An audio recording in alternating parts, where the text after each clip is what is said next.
琴晚我哋好夜喺賽里木湖嗰度入酒店，今早呢，我哋去伊寧嗰度探訪天山花海啦。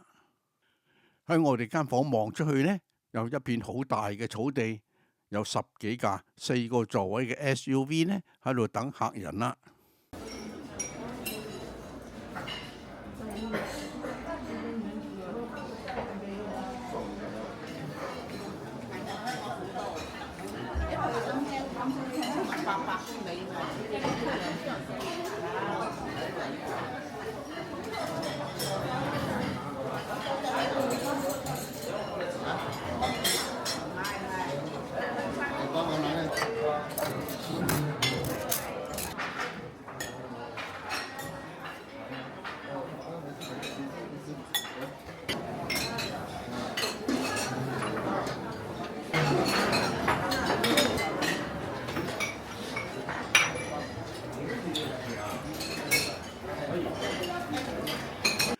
我哋住嘅酒店叫做水雲杉度假酒店，佢呢係分 A、B 兩座嘅，睡房呢就喺 A 座，食早餐呢就喺 B 座，咁個入口呢都幾骨子嘅。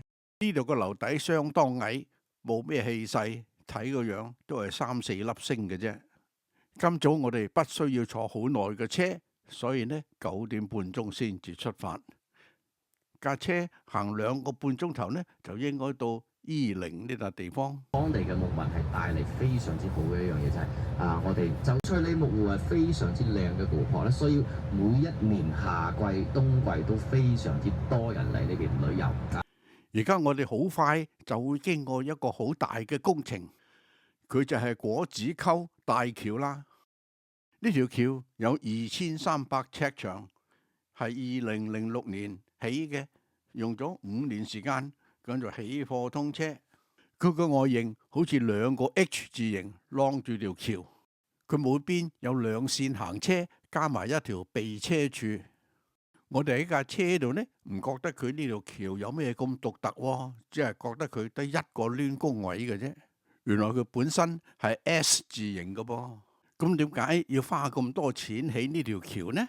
以前由伊寧揸車去烏魯木齊呢，要50個鐘，而家呢唔使8個半鐘頭。你話係咪慳翻好多時間呢？溫係比較低，夏天嗰時候好快，我哋到個中途站啦，喺英22休息咗15分鐘，好快就入城啦。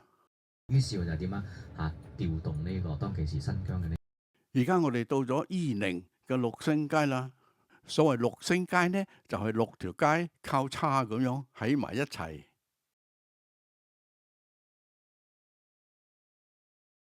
呢啲麵包大大嚿，好靚，可惜冇包裝，擺喺街度呢，不衛生。你睇後面咁大堆麵包，都係冇包裝㗎。以前我喺蘇聯都買過呢種公仔，細細個一個吸一個，好靚㗎。咁多個牌，最有意思呢個。我在6星街很想你，真唔真啊？新疆啲菩提子出晒名好嘢㗎噃。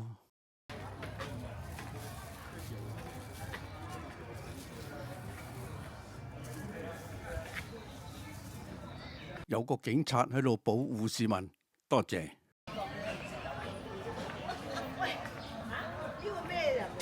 呢度就係我哋期待嘅雪糕店啦，睇下有咩寫先。731不遺忘，不沉默，不原諒。原來第2次世界大戰殘忍嘅日本731部隊將中國嘅囚犯呢捉咗嚟做細菌實驗，死咗成千上萬人。咁睇呢出戲呢，仲有雪糕食添。呢個就係著名雪糕店嘅正門啦。呢度就係雪糕店前面嘅花園。Elvis 呢就走出嚟叫我哋快啲入去食雪糕啦。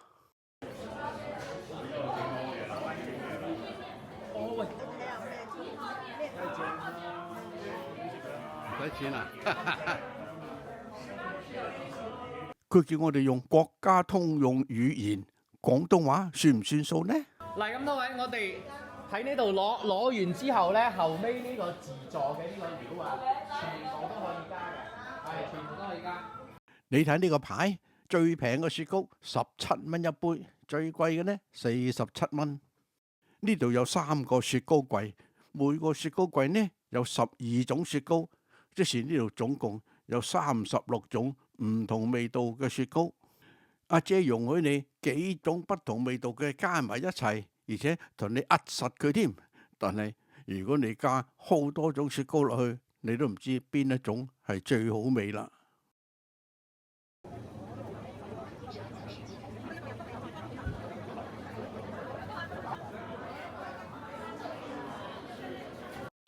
嗱，唔係講笑，呢度呢有40種不同味道嘅果仁，俾你加落去啲雪糕嗰度食嘅。你可以慢慢打幾個圈，中意邊種食邊種。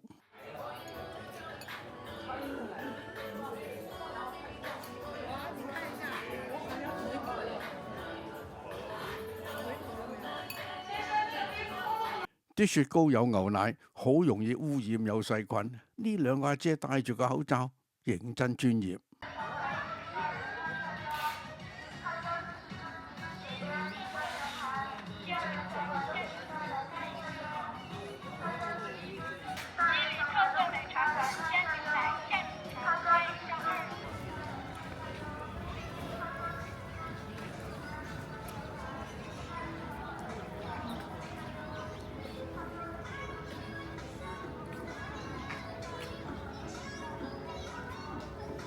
新疆冇豬肉食，但係羊肉呢就大把有得食。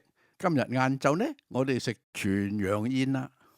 呢個小朋友醒目，佢知道隻銅馬唔識喐，唔會跌落嚟，坐定定，後果自負，冇所謂啦。呢度有幾間屋特別靚嘅，唔知佢係商店啊定因為住宅嚟嘅呢？你睇佢啲鮮花，密質質，種類繁多。五顏六色，真係要花好多時間、金錢、心機先至可以保存得咁靚嘅。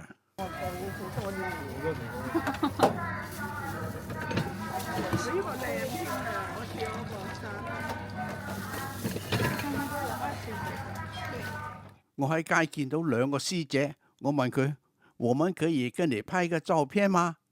可以呀，警民關係認真好。行到攰啦，食翻杯雪糕唞下先。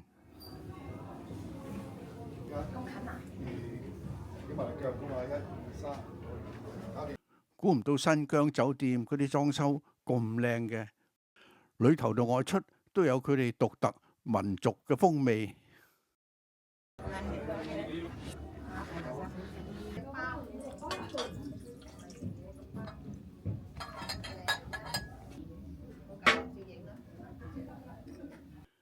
我哋今日晏晝食全羊宴，而家我哋20人呢喺度等隻羊走出嚟啦。係咩話？佢哋係喂聽唔到嗎？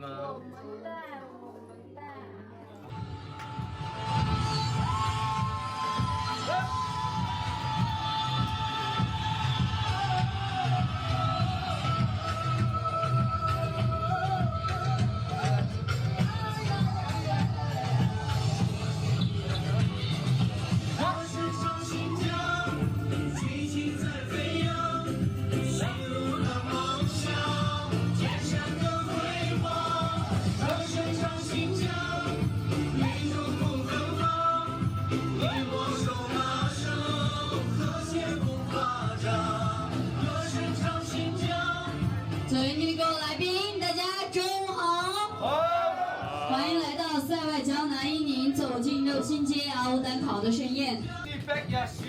接下来为大家呈上的是我们奥丹最具有民族特色的一道大菜，我们奥丹的烤全羊。我们奥丹的烤全羊食材选用昭县哈萨克草原羔羊，采用了100年古法秘制鲜肉现烤的烤羊方式。接下来让我们以最热烈的掌声，恭请今日最尊贵的白老爷。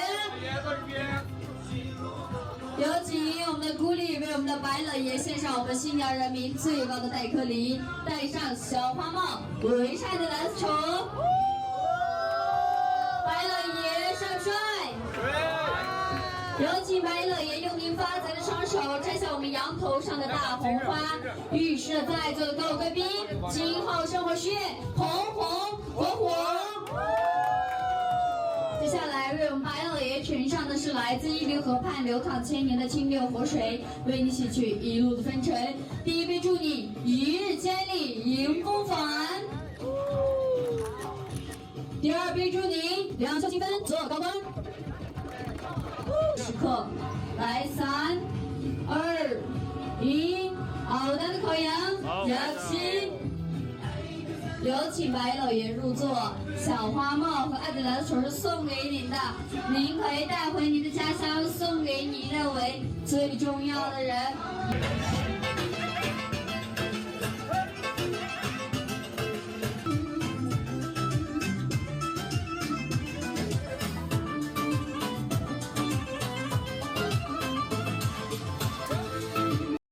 今晚新鮮嘅三文魚呢，認真好味啦！我哋20人食咁大隻羊，梗係食唔晒啦。佢咁樣燒烤，老實講冇廣東人整得咁好味。呢條魚清清又唔辣，好好食喎。呢碟牛肉少少辣都可以接受。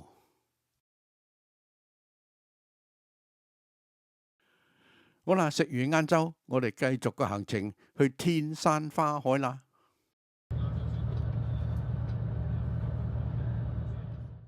哇！呢度啲獨立屋幾靚，今晚喺度住就正啦。為之有寬度有深度，個父輩一樣啊，好似佢哋喺內陸地區啊，父母同呢度有個水塘，梗係攞嚟灌溉用噶啦。到一樣好似話點解自己嘅才能啊，一句話講得好，至今至終會。到咗天山花海分房咯噃，我哋要拖住啲行李行200-300尺石屎路呢，先至到我哋間屋。呢度每一間獨立屋呢，都有好多樹木氹氹框圍住佢嘅。每一間屋呢，都有一條鋪咗木嘅馬路帶你入去。呢條鋪咗木嘅通道大約30尺長，先至到我哋間屋。呢種一層樓嘅木屋喺香港就好少見噶啦。你睇下裏頭幾寬闊，我睇連埋個露台呢，呢間屋應該有500尺噶啦。呢間屋只得一層樓，所以個樓頂呢可以斜上去，令到成間屋寬闊咗咯。我哋走出去露台睇下咩環境先。呢度呢都種咗好多矮嘅樹，而屋同屋之間呢距離都好遠。呢度所有嘅屋頂都有一塊好厚嘅帆布膜擋住。冬天呢佢就遮住啲雪，夏天呢就遮住個太陽。好設計。呢啲屋一半牆身係用木板做㗎，另外一半呢就用落地玻璃同埋鐵架做㗎。呢種浴缸好多人都中意，但係呢要4邊都有空位先至可以安裝。對住咁靚嘅環境沖涼，真係嘆世界啦！呢個地方應該夠裝2個洗手盆㗎。呢個廁所嘅面積同埋沖涼房嘅面積都比較狹窄，但係都算唔錯啦。我哋呢間房嘅地板呢就失敗啦。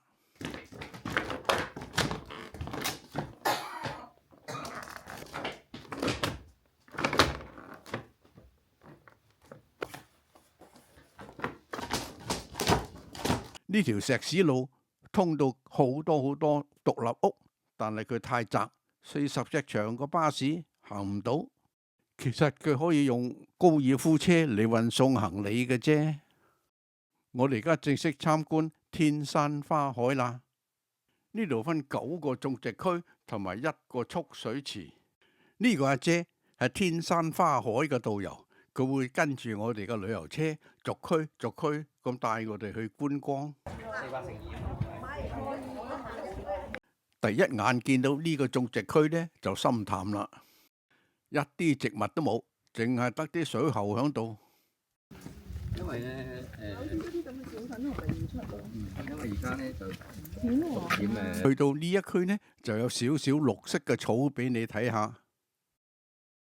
呢條2寸粗嘅水喉呢，有好多又長又幼嘅水喉，將啲水分散到各個地方。去到呢一區呢就好啲，假假地都有啲植物種喺度。嚟到呢一區呢都冇乜嘢睇㗎，好明顯呢啲菩提子係攞嚟釀酒㗎啦。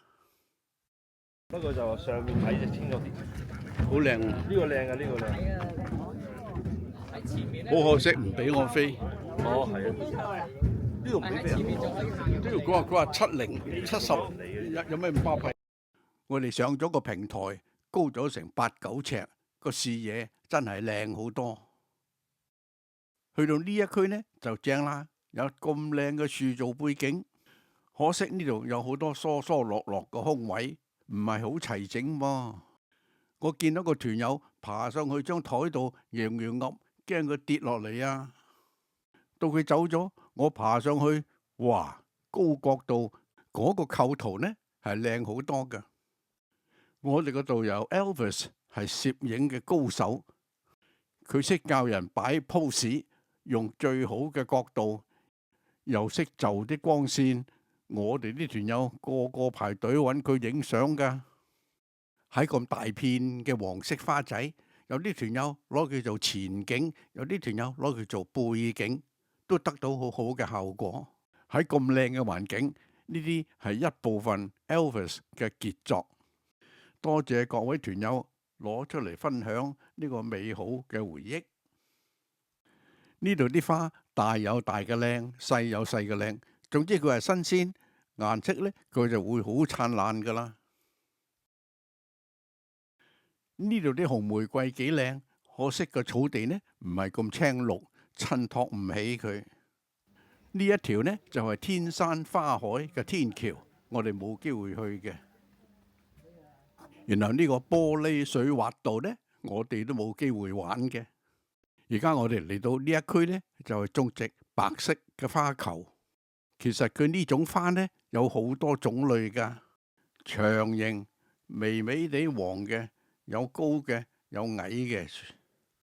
個咩咧？好似一個球咁㗎，係一個球咁，而家長得非常之高啊！呢一區呢，佢將啲植物剪成一個花樽咁樣，然後加上一棵粉紅色嘅玫瑰樹，唔錯。天山花海喺呢度種植咗好多粟米、小麥同埋花生。咁前面咁多咁青綠、咁茂盛嘅植物，係咪呢3種呢？我就唔知啦。呢一個景點俾你一個好寧靜嘅感覺。遠處呢有一個女仔坐喺度，佢對住個手機喺度錄影。佢應該好享受喺咁美麗嘅環境之下做嘢。其實我哋好期待喺呢度可以睇到好大片薰衣草花海嘅。原來嗰度呢係每年5月到7月先至盛開。我哋9月中去到呢，水尾啦，梗係冇嘢睇啦。天山花海嘅總面積係4.2萬畝，薰衣草呢度呢已經用咗2萬畝噶啦，係全世界最大種植嘅面積，犀利啦！而家我哋嚟到個蓄水池啦，呢度直頭一個細嘅淡水湖，攞嚟灌溉天山花海嗰啲植物嘅。對岸一架架嗰啲汽車呢，夜晚俾人喺度瞓覺，日頭俾人揸去四圍旅遊嘅，慳翻好多酒店錢。我哋翻嚟酒店嘅餐廳，而家係傍晚6點鐘，今晚呢早啲食晚飯。見到呢個牌呢，我就奇怪啦，邊個有權決定偷一粒生果罰100蚊呢？你話啦，今晚我哋包廳，冇其他嘅旅客，你睇我哋幾好餸。食完晚飯嚟呢度欣賞埋個日落，先至翻房休息。